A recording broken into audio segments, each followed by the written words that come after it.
الحمد لله الحمد لله رب العالمين، والصلاة والسلام على خاتم النبيين. أما بعد، فأعوذ بالله من الشيطان الرجيم. بسم الله الرحمن الرحيم. الصلاة والسلام عليك يا رسول الله، وعلى آلك وصحبك يا حبيب الله. الصلاة والسلام عليك يا نبي الله، وعلى آلك وصحبك يا نور الله.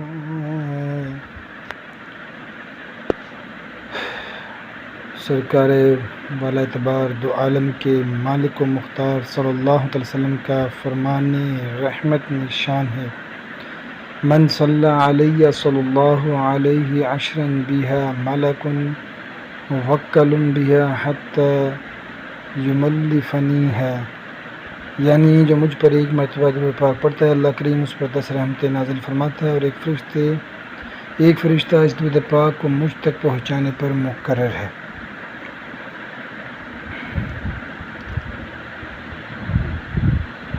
معزز سامعین، یقیناً کربلا نہایت غمناک اور دل ہلا دینے والا واقعہ ہے، مگر یاد رکھیں، اگر کربلا صرف ایک صحنہ نہیں، صحنہ دنیا میں بہت ہوئے ہیں۔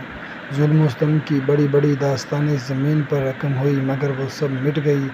آج لوگوں کے دل و دماغ میں ان کا خیال تک موجود نہیں۔ اگر کربلا بھی صرف ایک صحنہ ہوتا تو تقریباً 1382 سال سے بھی زیادہ عرصہ گزرنے کے باوجود اسے ذہنوں میں یوں تازہ نہ رکھا جاتا۔ لہٰذا کربلا صرف ایک صحنہ نہیں، یہ درس زندگی کی پوری ایک کتاب بھی ہے۔ واقعہ کربلا ہمیں کامیابی کے راستے بھی بتاتا ہے، ترقی کے زینے بھی بتاتا ہے، زندگی کے اصول بھی سکھاتا ہے، اور عظمت و شان سے جینے کا درس بھی دیتا ہے۔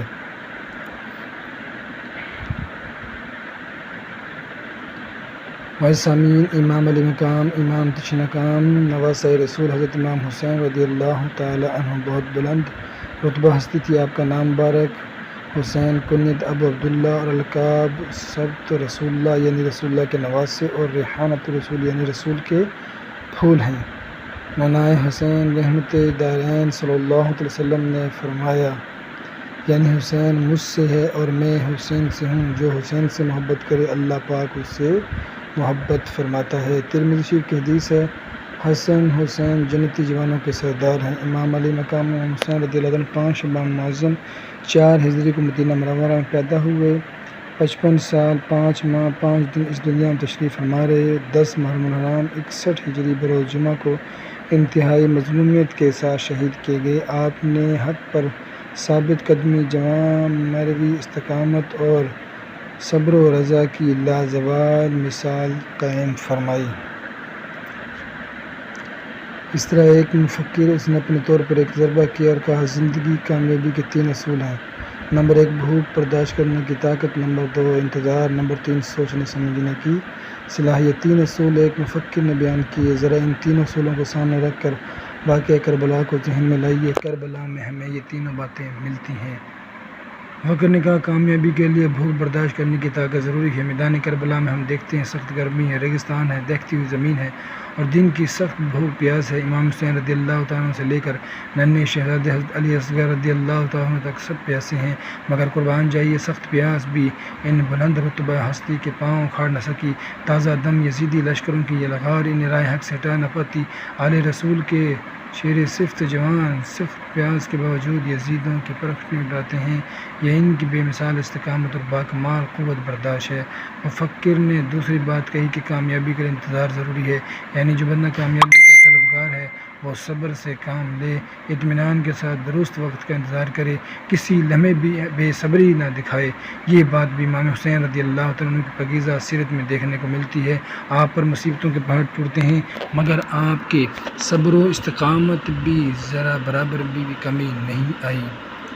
تیسری بات کہی کہ جو کامیابی کا طلبگار ہے اس کے لیے ضروری ہے کہ وہ سوچنے اور سمجھنے کی صلاحیت رکھتا ہو، یعنی اس پر کیسا ہی کڑا وقت کیوں نہ ہو آ جائے وہ اپنے سوچنے سمجھنے کی صلاحیت کو مان نہ پڑنے دے، ہر وقت ہر حال میں سوچ سمجھ کر بہتر سے بہترین فیصلہ کرے۔ ایک بہت مشکل کام ہوتا ہے، ہمارے ہاں کسی شخص کا انتقال ہو جائے تو اس کے اہل خانہ کو والدین کو بہت سنبھل کر طریقے سے خبر دینی ہوتی ہے کہ کہیں اچانک غم کی خبر سن کر ہوش ہی نہ کھو بیٹھے، مگر قربان جائیے امام حسین رضی اللہ عنہ کی ہمت اور حوصلے کی، آپ کے بیٹے حضرت علی اصغر رضی اللہ تعالیٰ عنہ، حضرت علی اکبر رضی اللہ تعالیٰ عنہ، بھائی بھتیجے بھانجے 72 افراد میدان کربلا میں امام حسین رضی اللہ عنہ کی آنکھوں کے سامنے شہید ہوتے ہیں۔ ایسے غم اور پریشانی کے باوجود ہوش و حواس سلامت ہے، فیصلہ کرنے کی طاقت بحال ہے۔ تاریخ کی کسی کتاب سے دنیا کا کوئی شخص یہ ثابت نہیں کر سکتا کہ امام حسین رضی اللہ عنہ میدان کربلا میں غم کی شدت کے سبب کوئی ایک فیصلہ بھی شریعت کے خلاف کیا ہو۔ معزز سامعین، یہ سب باتیں عرض کرنے کا مقصد ہے، دیکھیے آج کے مفکرین کامیابی، ترقی اور انقلاب کے جو راستے دکھاتے ہیں، لمبے لمبے لیکچر دیتے ہیں، یہ سب باتیں آج سے تقریباً 1382 سال پہلے شہزادہ کونین امام حسین رضی اللہ تعالیٰ عنہ کر کے دکھا چکے ہیں۔ میدان کربلا میں یہ سب نظریات موجود ہیں۔ معزز سامعین، ذرا غور کیجیے امام حسین رضی اللہ تعالیٰ عنہ نے اتنی بڑی قربانی کیوں پیش کی؟ یقیناً آپ کو تاج و تخت حکومت سے کوئی سروکار نہ تھا، آپ تو جنتی نوجوانوں کے سردار ہیں۔ اللہ پاک کی عطا سے جس کو جنت میں حکومت سرداری ملی ہو اسے دنیا کی عارضی حکومت کے حزب بلا کیسے ہو سکتی ہے؟ مگر غور طلب بات ہے، امام حسین رضی اللہ تعالیٰ آخر یزید کی بیعت کیوں نہیں کرتے تھے؟ کیا آپ کو یزید کی ذات سے اختلاف تھا؟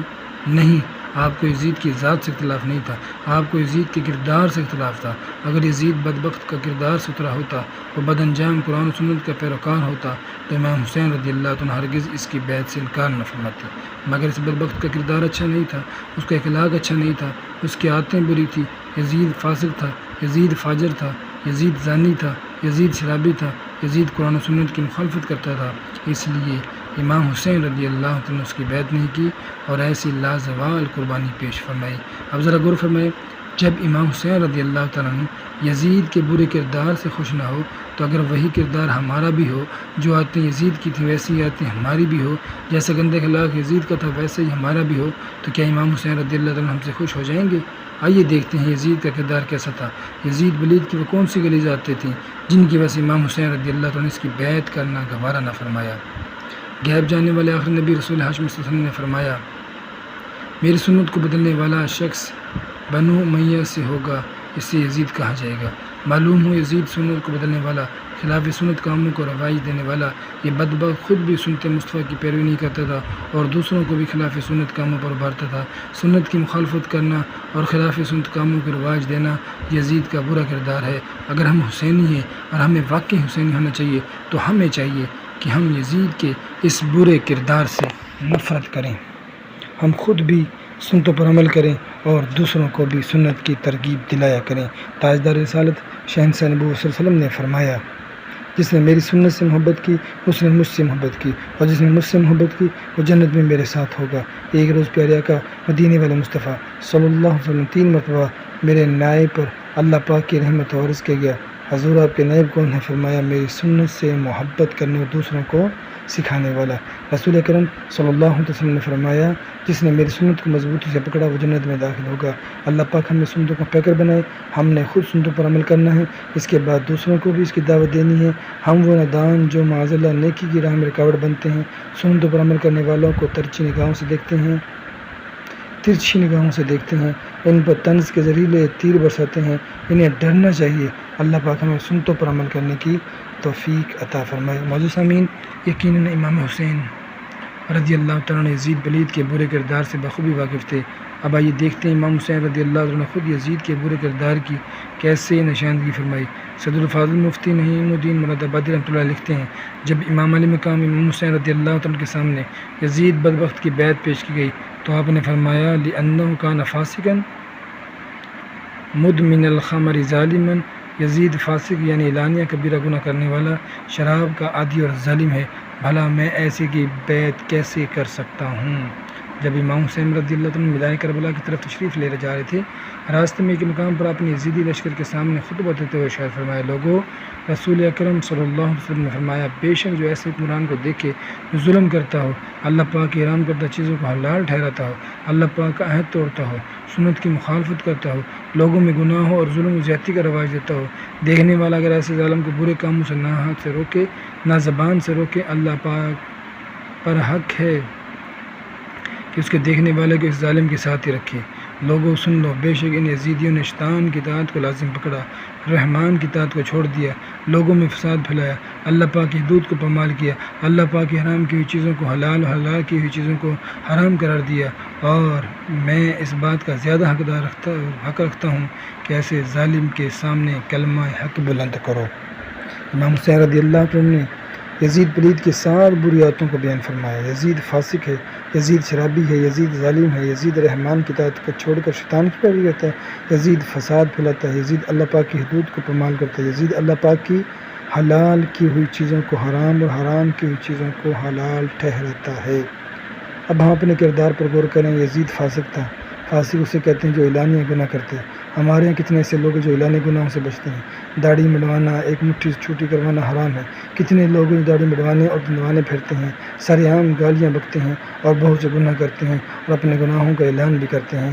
واقعہ کربلا کا درس یہ ہے، اور اصل حسینی ہونا اسی کو کہا جاتا ہے کہ ہم گناہوں سے بچیں۔ اللہ پاک قرآن کریم میں ارشاد فرماتا ہے، وَمَن يُشَاقِقِ الرَّسُولَ مِن بَعْدِ مَا تَبَيَّنَ لَهُ الْهُدَىٰ وَيَتَّبِعْ غَيْرَ سَبِيلِ الْمُؤْمِنِينَ نُوَلِّهِ مَا تَوَلَّىٰ وَنُصْلِهِ جَهَنَّمَ وَسَاءَتْ مَصِيرًا۔ اور جو اس کے بعد اس کے لیے ہدایت بالکل واضح ہو چکی ہے، رسول کی مخالفت کرے اور مسلمانوں کی راہ سے جدا چلے تو ہم اسے ادھر ہی پھیر دیں گے جدھر وہ پھرتا ہے، اور اسے جہنم میں داخل کریں گے، اور وہ کتنی بڑی لوٹنے کی جگہ ہے۔ پیارے آقا مدینہ مصطفیٰ صلی اللہ علیہ وسلم نے فرمایا، اللہ پاک نے کچھ فرائض مقرر کیے ہیں، انہیں ضائع نہ کرو، کچھ چیزیں حرام کی انہیں ہلکا نہ جانو، کچھ حدیں قائم کی ان سے آگے نہ بڑھو، اور اس نے تم پر رحمت فرماتے ہوئے دانستہ کچھ چیزوں سے سکوت فرمایا ہے، ان کو جستجو نہ کرو۔ امام حسین رضی اللہ عنہ نے فرمایا، یزید ظالم ہے۔ ہمارے معاشرے میں ظلم کا بھی بھرمار ہے۔ بہت سارے لوگوں کے ذہن پر یہ تصور ہوتا ہے کہ ظلم صرف قتل و غارت ہی کو کہتے ہیں، حالانکہ ایسا نہیں ہے۔ ناحق قتل بھی ظلم ہے، کسی کو ناحق تھپڑ مار دینا بھی ظلم ہے، کسی کا رقم دبا لینا، گالیاں دینا، عزت پامال کرنا، یہاں تک کہ دوسروں کو گھور کر ڈرا دینا، حدیث میں اسے بھی ظلم قرار دیا۔ اللہ پاک ہم مسلمانوں کے ساتھ حسن و سلوک سے پیش آنے اور ان پر کسی بھی طرح سے ظلم و زیادتی سے بچنے کی توفیق عطا فرمائے۔ اسی طرح امام حسین رضی اللہ عنہ نے فرمایا، یزید رحمان کی اطاعت چھوڑتا ہے، شیطان کی پیروی کرتا ہے۔ اللہ اللہ، یہ تو بڑا امتحان ہے۔ نماز پڑھنا رحمان کی اطاعت ہے، نہ پڑھنا شیطان کی پیروی ہے۔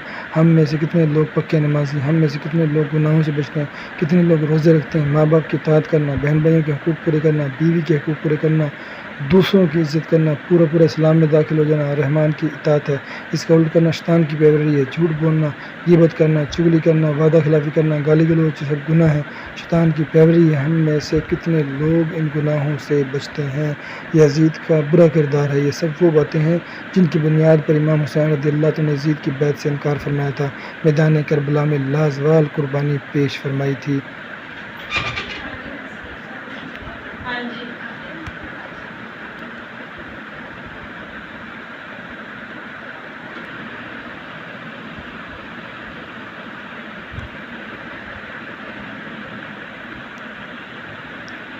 معزز سامعین، ایک اہم بات جو ہمیں کربلا سے سیکھنے کو ملتی ہے، اور وہ یہ کہ یزید بدبخت نے میدان کربلا میں جتنا ظلم کیا کروایا سب اصل میں دنیا کی محبت اور لالچ کا نتیجہ تھا۔ 10 محرم کو شہیدوں کے سردار حضرت امام حسین رضی اللہ عنہ کے سال ثواب کا اہتمام کیجیے، گھروں میں محافل کا اہتمام کریں، اور 11ویں شریف کو حسینی سید حضور غوث اعظم شیخ عبدالقادر جیلانی رحمۃ اللہ کے سال ثواب کا بھی اہتمام کیجیے۔ اللہ تعالیٰ سے دعا ہے جو کچھ سنایا اس پر ہم سب کو عمل کرنے کی توفیق عطا فرمائے۔ آمین بجاہ النبی الامین صلی اللہ تعالی علیہ وآلہ